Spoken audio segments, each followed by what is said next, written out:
రైతులు పండించిన ధాన్యం మొత్తం కూడా షేయి సర్కారుకు ఉంటుందట. అయ్యో ఇంకా 4 వద్దులైతే ఐకేపీ సెంటర్లు పోతాయి, మా ఒడ్లు ఎవ్వరు కొనాలనే భయమే వద్దట. అన్నదాత దగ్గరున్న చివరి గింజ దాకా కూడా సర్కారే కొంటదని మలి ముఖ్యమంత్రి రేవంత్ రెడ్డి సార్ అంటుండు. అట్లనే బోనస్ ముచ్చట కూడా చెప్తుండు, మీరే ఇనుండ్రి.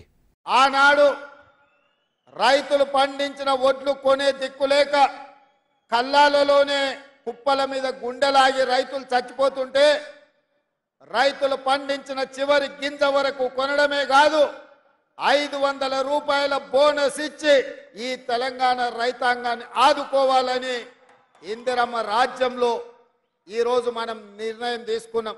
అయ్యా ముఖ్యమంత్రి గారు, మీరు మంచి నిర్ణయమే తీసుకుర్రు. ఇప్పటికి 4-5 సార్లు మా చెప్పిండ్రు ప్రతి అన్నదాతకు 500 బోనస్ అందిస్తామని. కానీ ఎప్పుడు అందిస్తారు? ఈ తేపక లేకుంటే మళ్ళా తేపక?